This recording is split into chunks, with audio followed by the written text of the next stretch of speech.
जी, radio activity से related MCQs हैं। MCQ number 1 है, the phenomena of radio activity is. Option A है exothermic change with increase and decrease with temperature. Option B है increase on applied pressure. Option C है nuclear process does not depend upon external factors. Option D है none of these. तो इसका option C correct है। कैसे? हम पिछले lecture radio activity वाले लेक्चर में डिस्कस कर चुके हैं कि जो रेडियो एक्टिविटी का फिनोमेना है ये प्योरली न्यूक्लियर नेचुरल फिनोमेना है। ये किसी एक्सटर्नल फैक्टर, किसी फिजिकल या केमिकल चेंज, किसी फिजिकल चेंजेस पे डिपेंड नहीं करता। किसी जो ना फिजिकल चेंज का मतलब है टेम्परेचर हो, प्रेशर हो या डेंसिटी में चेंज की वजह से, या वो रेडियो एक्टिविटी का जो फिनोमेना है इसमें कोई चेंज नहीं होती या फैक्टर नहीं होता कि ऐसा नहीं होता कि टेम्परेचर के बढ़ने से ये ज्यादा हो। तो ये प्योरली नेचुरल फिनोमेना है कि चाहे तो ये सदियों ना हो और चाहे तो ये मुसलसल होता रहे। ये नेचुरल फिनोमेना है, प्योरली नेचुरल फिनोमेना है। तो ये किसी भी एक्सटर्नल फैक्टर पर डिपेंड नहीं करता, टेम्परेचर, प्रेशर या डेंसिटी वगैरह पे। तो ऑप्शन सी जो है इसका करेक्ट है।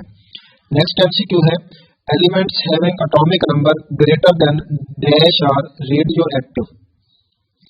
तो ऐसे एलिमेंट्स जिनके लिए एटॉमिक नंबर जो है वो 82 से ग्रेटर हो वो रेडियो एक्टिव होते हैं। और वो लेड जो है इसके लिए जो एटॉमिक नंबर है वो 82 है तकरीबन। तो लेड से जिनका एटॉमिक नंबर ज्यादा होगा वो सारे के सारे रेडियो एक्टिव होंगे। नेक्स्ट एमसीक्यू है, radio activity can be affected by.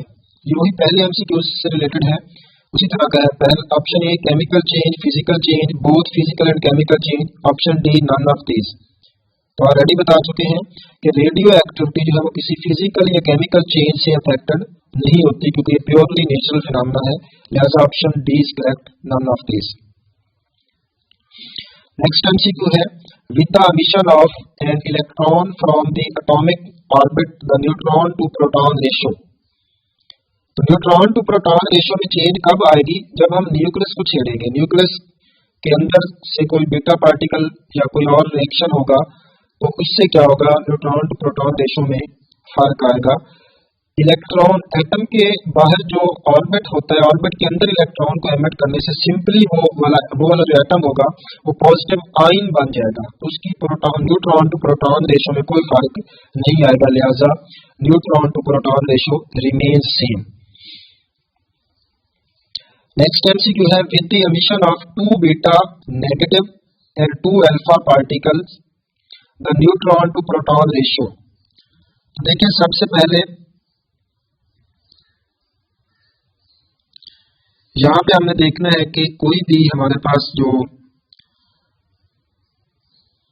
Atom है उसमें से हमने क्या करना है, 2 बीटा नेगेटिव पार्टिकल एमिट करनी है और फिर 2 अल्फा पार्टिकल्स। तो फिर हमें देखना है कि न्यूट्रॉन टू प्रोटॉन रेशियो पे क्या फर्क आता है। तो देखिए हम एग्जांपल ले लेते हैं, जहाँ पे यूरेनियम 92 235, जस्ट एग्जांपल के लिए कर रहे हैं। फर्ज किया इसमें से या वो 2 बीटा पार्टिकल्स एमिट होते हैं। हम पढ़ चुके हैं कि बीटा पार्टिकल्स जब एमिट हो तो हमारे पास चार्ज नंबर 1 इंक्रीज हो जाता है। तो यूरेनियम 92 से 93 होगा जब एक बीटा पार्टिकल एमिट होगा यहाँ से, और मैस नंबर में कोई चेंजेस नहीं आती, ये 235 में रहेगा। इस तरह से जब दूसरा बीटा पार्टिकल एमिट होगा तो ये यहाँ से इसका चार्ज नंबर मजीद एक बढ़ जाएगा, यूरेनियम 94 हो जाएगा, प्लस एक मजीद beta particle, negative beta particle जब यहाँ से एमिट होगा, और मैस नंबर में कोई चेंज नहीं आएगी। तो ये हमारे पास जो फाइनल बनेगा यहाँ पे final atom uranium 94 235 after emission of 2 beta negative particles. अब फिर क्या होगा, फिर यहाँ से 2 अल्फा पार्टिकल्स को अगर हम 2 अल्फा पार्टिकल्स भी एमिट हो तो फिर क्या होगा,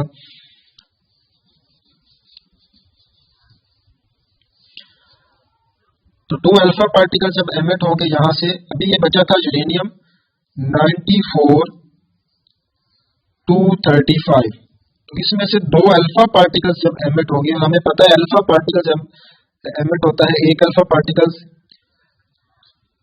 कि एमिट होने से चार्ज नंबर जो है उसमें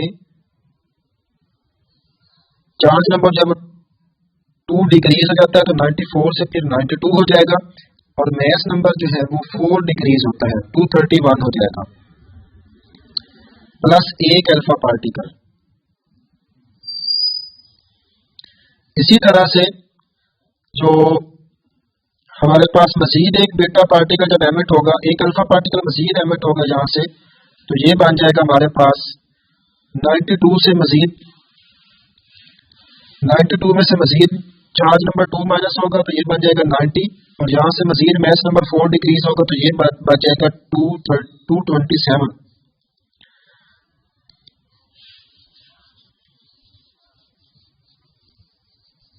हमारे पास फाइनल जो न्यूक्लियाई बचता है यहाँ पे यूरेनियम 9227। अब इसकी न्यूट्रॉन टू प्रोटॉन रेशो निकालते हैं तो 227 माइनस 90, इसका आंसर आएगा 137। ये नंबर ऑफ न्यूट्रॉन्स निकालने का तरीका है, मैस नंबर को चार्ज नंबर से माइनस कर दें। 137 इसके अंदर नंबर ऑफ न्यूट्रॉन्स है और 90 प्रोटॉन है, तो 137 डिवाइडेड बाई 90, 137 डिवाइडेड बाई 90 ये आ जाएगी हमारे पास न्यूट्रॉन टू प्रोटॉन रेशो। इसको हम कैलकुलेट करेंगे, ये कब है जब 2 बीटा पार्टिकल्स और 2 अल्फा पार्टिकल्स एमिट होंगे तो उसके बाद न्यूट्रॉन टू प्रोटॉन रेशो होगी। इसी तरह से जो original neutron to proton ratio होगी जब ये 2 बीटा और 2 अल्फा पार्टिकल्स एमिट नहीं हुए थे तो वो कितनी होगी, उसको भी हम निकाल सकते हैं। यूरेनियम 92 235 का हमने सैंपल लिया था, तो यहाँ से 235 माइनस 92 करेंगे तो 143 इसके अंदर नंबर ऑफ न्यूट्रॉन्स होंगे और 92 इसके अंदर नंबर ऑफ प्रोटॉन्स है। अब इन दोनों की रेशो आप ये निकालें और वो बाद वाले इन दोनों का जब आप आंसर देखेंगे तो ये सेम आएगा, तो neutron to proton ratio remains same.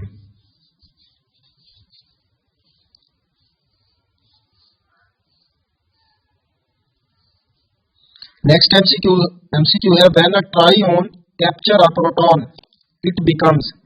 ट्राइऑन का मतलब है ट्रिटियम जो हाइड्रोजन का एक आइसोटोप है, हाइड्रोजन का आइसोटोप है H13, इसको हम ट्रिटियम या ट्राइटियम भी कहते हैं। और वो जब एक प्रोटॉन को कैप्चर करेगा, प्रोटॉन क्या होता है, ये भी प्रोटियम इसको हम कहते हैं, हाइड्रोजन को जो आइसोटोप होता है प्रोटियम इसको हम प्रोटॉन कहते हैं, तो ये बन जाएगा हमारे पास, लेकिन चार्ज नंबर जो है इसका 1 + 1 2 हो जाएगा और मैस नंबर 3 + 1 4 हो जाएगा। तो ये अल्फा पार्टिकल जो कि हीलियम होता है, helium nuclei He24, helium nuclei जिसको हम अल्फा पार्टिकल कहते हैं, तो इसका जो ऑप्शन होगा वो सी करेक्ट है, अल्फा पार्टिकल।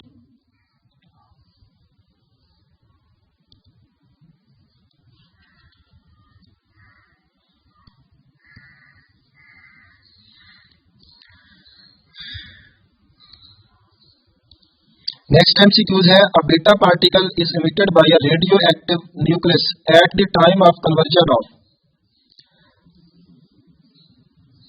हमारे पास किसी भी रेडियो एक्टिव न्यूक्लियस के अंदर से एक बीटा पार्टिकल जब एमिट होगा तो उसमें क्या होता है, हमारे पास एक न्यूट्रॉन जो है वो न्यूक्लियस के अंदर से एक न्यूट्रॉन एक प्रोटॉन में और एक इलेक्ट्रॉन में चेंज होता है। इलेक्ट्रॉन कौन सा होगा, हाई एनर्जी इलेक्ट्रॉन जो न्यूक्लियस के अंदर से एमिट होता है एज ए बीटा पार्टिकल, इसी को हम बीटा पार्टिकल कहते हैं।